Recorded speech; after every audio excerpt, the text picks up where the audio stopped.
Bueno, llevo varios días contándoles el sainete, y aparece un sainete del techo de gasto, que el gobierno lo ha retirado, que ya veremos, ahora dice Cuerpo que se verá dentro de un par de semanas y que desde luego nos tiene a todos un poco en vilo.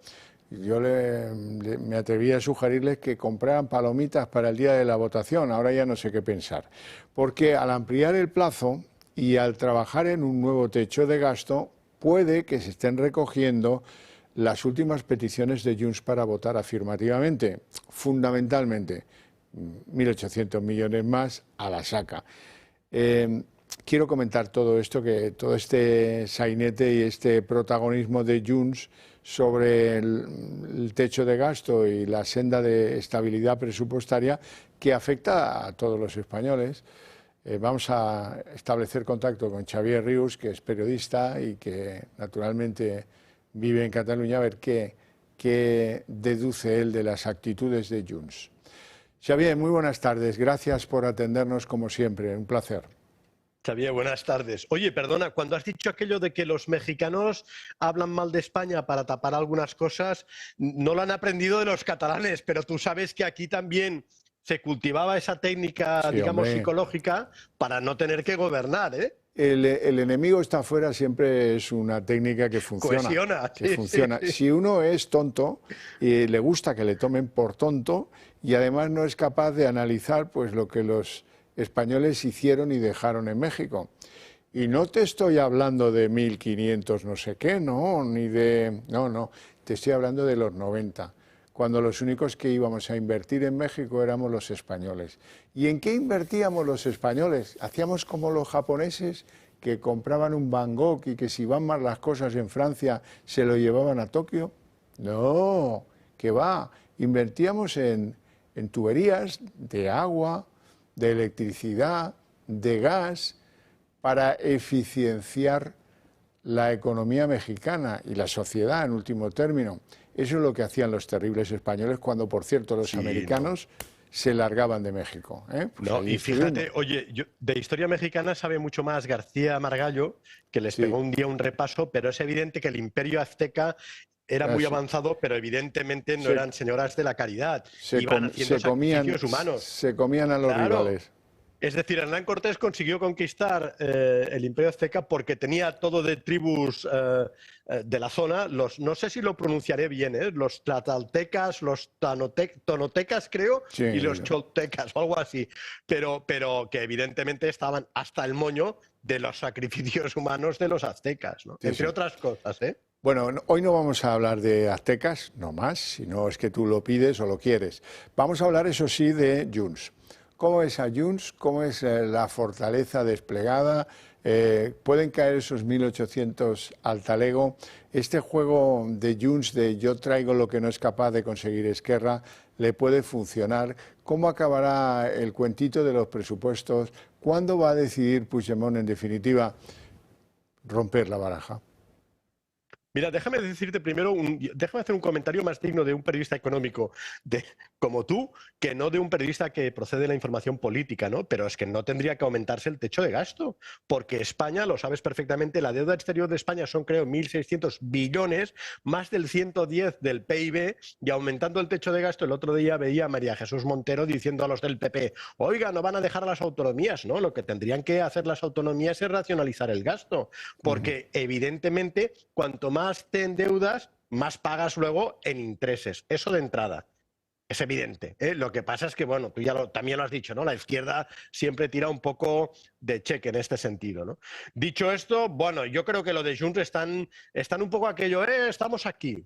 Un poco, Puigdemont está un poco desaparecido, vino, se escapó. Y desde entonces que, bueno, pues lo que tiene que hacer Junts es permanentemente recordar que necesitan sus votos, que están aquí, etcétera. En el fondo, lo único que les interesa a Junts es la famosa amnistía. Incluso diría la famosa amnistía para Puigdemont, ¿eh? Es verdad que hay otros ahí pendientes, pero evidentemente todos sabemos que era una operación para salvar a Puigdemont. Yo creo que a partir de aquí todo lo más son bueno, interpretaciones, ¿eh? Se agarrarán a cualquier cosa y lo hemos visto hasta ahora. Es verdad que el gobierno lleva, ¿cuántas derrotas lleva parlamentarias? 30 y pico, ¿no? Creo. Es evidente que no. Es decir, si no puedes presentar los presupuestos, esto lo decía el propio Pedro Sánchez cuando mandaba a Rajoy, que también tuvo problemas, y cuando él estaba en la oposición. Claro, no es lo mismo decirlo en la oposición y dar lecciones cuando estás en la oposición que cuando estás en el gobierno. Pero tú, que eres periodista económico, y yo ahí incluso a eso llego, es evidente que si no puedes presentar los presupuestos es que no puedes gobernar. Y van dos, ¿eh? O sea que la cosa está complicada. Acuérdate, incluso aquí en la Generalitat estuvimos 3 años sin presupuestos, con Torra y con Puigdemont, lo cual ya es inaudito, ¿eh? Y luego iban dando lecciones. Bueno, entonces, en tu opinión, ¿la cosa está fría, tensa después de lo de Suiza del otro día, Santos Cerdán? Parece que Santos Cerdán en algún momento, y esto no le va a gustar mucho a Puigdemont, llegó a decirles que, oye, que lo de la amnistía lo podemos torcer y os quedáis sin, ¿eh? Bueno, yo creo que los de Junts cometieron un error importante. Esto a mí me lo he explicado alguna vez y lo he explicado en antena en mi canal. Pero Lluís Huguet, que es abogado, hizo un artículo en Confilegal que lo contaba, ¿no? Es decir, yo recuerdo, y tú te acordarás también, cuando estaban con la amnistía, todos, la palabra de moda era robusta. Había que introducir cambios para que fuese robusta. Yo recuerdo que esa misma expresión la dijo Junqueras, la dijo Per Aragonés, incluso creo que Míriam Nogueras. ¿Qué quería decir eso? Bueno, pues que hay jurisprudencia del Supremo de que malversación es malversación. Es decir, no es solo meter el dinero en la caja pública y quedártelo para ti, sino simplemente meter el dinero en la caja pública, eso ya es malversación, aunque luego no vaya directamente a tu bolsillo. Incluso imagínate que lo das a una ONG o Cáritas, el Supremo, y además con jurisprudencia de Cándido Conde Pumpido, no sé si ahora va a cambiar el criterio, pero fue él a partir de una sentencia que era el ponente que estableció eso. Es decir, incluso aunque la des, como decía, a una ONG o por otros motivos que no vayan directamente a tu bolsillo, la justicia española ya interpretaba que hay malversación porque lo que das te lo ahorras. No es tuyo. Y claro. Y entonces todo el problema ha sido eso, es decir, una enmienda de Junts que pretendía salvar a Puigdemont por si Europa ponía pegas a la malversación, que tú sabes que la Unión Europea en los temas de fondos públicos es muy estricta, quizá incluso más que aquí, y erraron el tiro. De ahí los problemas para aplicar la amnistía. Por eso ahora tanto insisten en eso. Yo creo venir recordando que están ahí y en el fondo, bueno, no la van a recordar diciendo, no, es por Puigdemont, y se agarran a cualquier cosa, lo hemos visto, ¿no? La ley de vivienda, esto, lo que sea. Yo creo que es simplemente un tema político. Yo no sé si el gobierno, yo creo que el gobierno no puede gobernar, ¿no? Va a ser un calvario esta legislatura. Lo que pasa es que, evidentemente, cuando estás en el gobierno, lo que quieres es no dejar de estar, por supuesto, y yo creo que la táctica del PP de Feijóo de insistir tanto en elecciones tampoco, ¿no? Yo creo que el PP tendría que esperar modestamente, ¿eh? Es mi opinión estrictamente personal. Tendría que esperar a que cayera como fruta madura. Ya no entro aquí en las alianzas, que si Vox, que si esos sondeos con Junts, etcétera, etcétera, ¿no? Pero bueno, pero en definitiva, eso va a ser un calvario gobernar. Pero yo creo que Pedro Sánchez ya lo sabía, ¿no?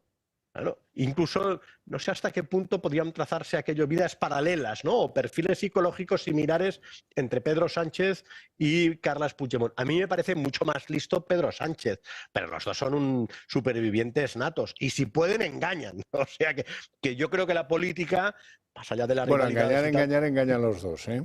Por eso te digo, ¿no? Lo que pasa es que a lo mejor uno engaña más al otro, ¿no? Sí, en eso llevas razón. Xavier Rius, un placer enorme tenerte en el programa. Gracias por tus opiniones. Lamento no haber iluminado, pero ya sabes cómo es Junts. Te mando un fuerte abrazo. Gracias.